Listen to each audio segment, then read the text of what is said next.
plus. Voilà, enfin, je le pense aussi, hein. Ouais. Je le pense également. Bon, parce que c'est pas la première année qu'on produit un crément chardonnay.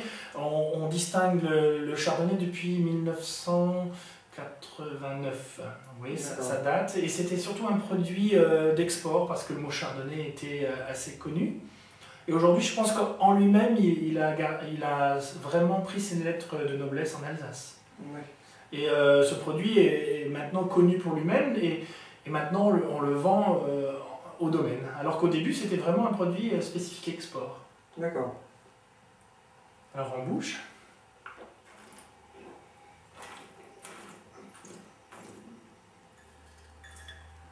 Alors, ce qui fait la caractéristique de ce vin, à mon avis, c'est la bulle très onctueuse. Hein, ce côté légèrement velouté. Hein, donc une bulle qui est vraiment très fine et persistante. Alors ça, c'est déjà la caractéristique d'un vin plaisant. Alors ensuite, ce qui est à noter, c'est une très belle droiture, une belle acidité. Ouais, l'acidité, ouais, on la sent bien. Après, en fait, en deuxième bouche, c'est l'acidité qui ressort. Ouais. Et ça c'est quelque chose que j'apprécie aussi également de produire, c'est des vins assez droits.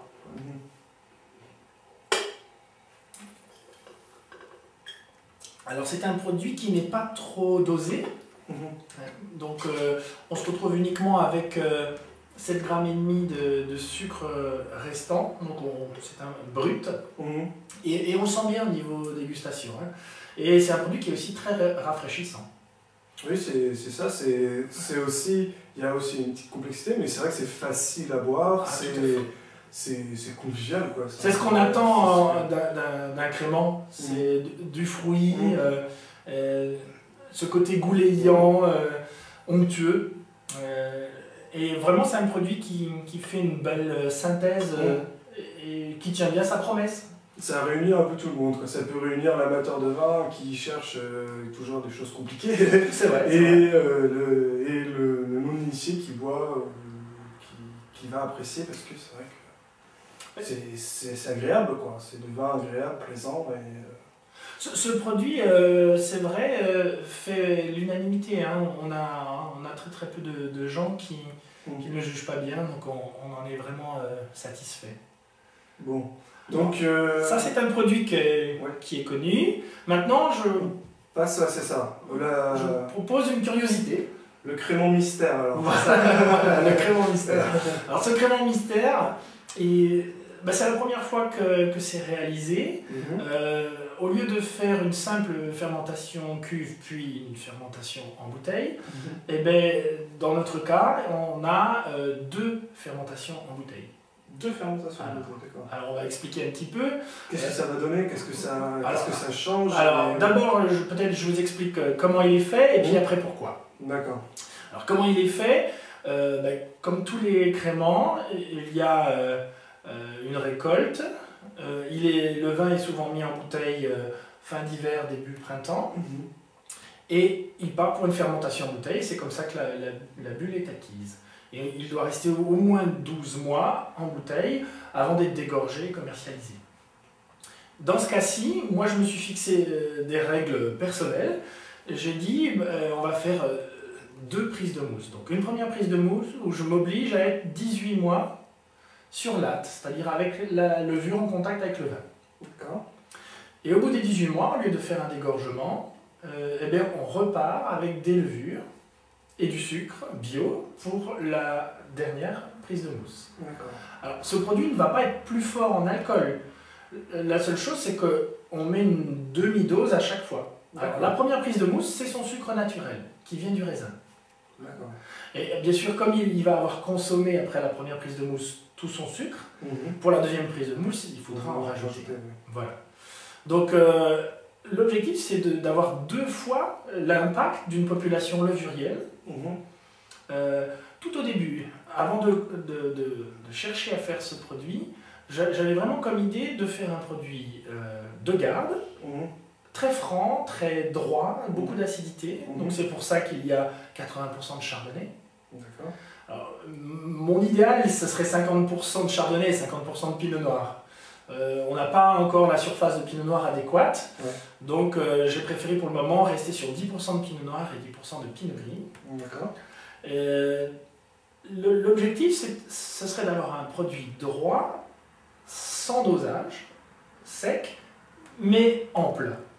Donc bien sûr, c'est des sélections parcellaires, on choisit les meilleures parcelles pour ça, mais également on cherche à jouer sur l'influence des fermentations. Et notamment, chaque fermentation commence avec une fermentation glycéropyruvique. Et donc, chaque fois qu'on fait une fermentation supplémentaire, on a plus de glycérol, d'onctuosité et de gras. D'accord. Alors, on va travailler avec deux populations dans le temps, mais à chaque fois, on va se laisser un minimum de 18 mois pour que la levure ait le temps de faire son office, c'est-à-dire de relarguer acides gras, acides aminés. Les acides aminés sont des précurseurs d'arômes pour le vieillissement, les acides gras sont un support d'onctuosité et d'onctuosité en bouche. D'accord. Donc l'objectif, c'est d'avoir un produit vraiment qui dénote sec, droit et ample, et sans dosage. Bon, c'est une belle alchimie. On va essayer en tout cas de tenir un petit peu cette promesse et on va le déguster ensemble. Alors aujourd'hui, le nom du produit n'est pas encore tout à fait acquis, donc bien sûr c'est une triple fermentation, je pense que le nom va référer à... Le 3, la notion de 3 qui sera sûrement... Je le pense, hein. On est encore en débat et la partie présentation est encore en cours.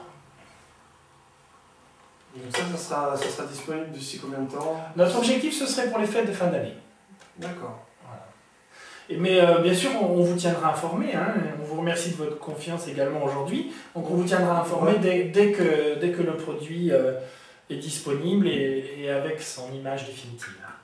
Donc oui, on retrouve un petit peu ce on va dire, brioché, là. Tout à fait. Tout à fait. Au nez, là. Et c'est un petit peu normal, hein, vu le process du produit.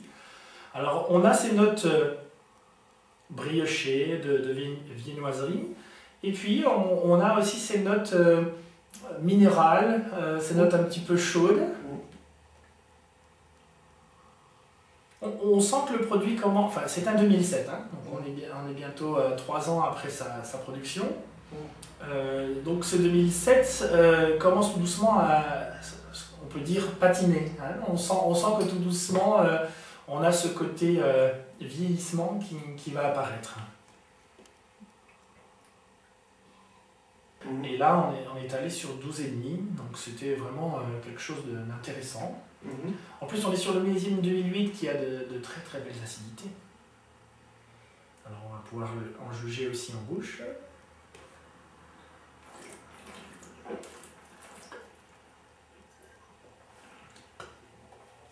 Alors on retrouve hein, ce côté croquant, fruité, avec un très joli bouquet. Et là encore, je pense qu'on peut à nouveau parler de cette acidité, cette belle droiture, une belle fraîcheur sur le vin. Ouais, ça sent bien, mais ça fait attaque, ouais, c'est très agréable, onctueux, on va dire peut-être au début, puis après, hop, la fraîcheur qui arrive. Tout à fait. Et ce fruit, hein, ce bouquet qui n'en finit pas, si on cherche à parler un petit peu technique et parler un peu caudalie, pendant que je parle, on a toujours la perception du muscat qui est vraiment très longue. Alors c'est un vin, le muscat, qui n'est pas non plus les vins les plus opulents de l'Alsace. Ouais, c'est pas... oui. C'est plutôt des vins légers, fruités, croquants.